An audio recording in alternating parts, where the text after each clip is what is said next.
Well, mine begins its neurodivergence article like this. Formerly considered a problem or abnormal, scientists have come to understand that neurodivergence can have many benefits.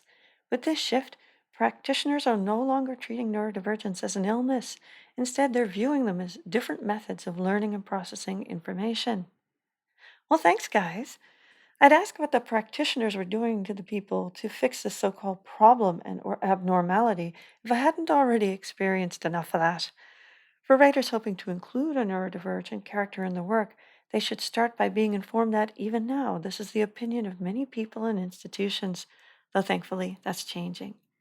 Neurotypical is a descriptor that refers to someone who has the brain functions, behaviors, and processings considered standard and typical in society. The majority of people fall within a couple of standard deviations of the brain function mean or average. Neurodivergent people can be considered outliers on that scale.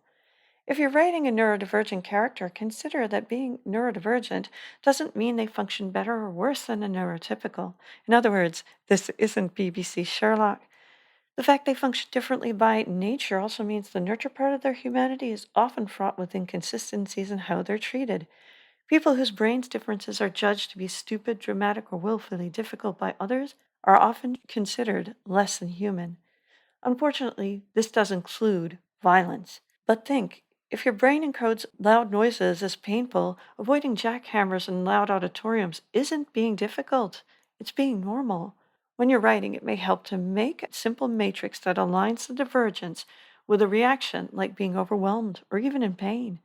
This is a very simplified way to do it, but it may help neurotypicals build neurodivergent characters.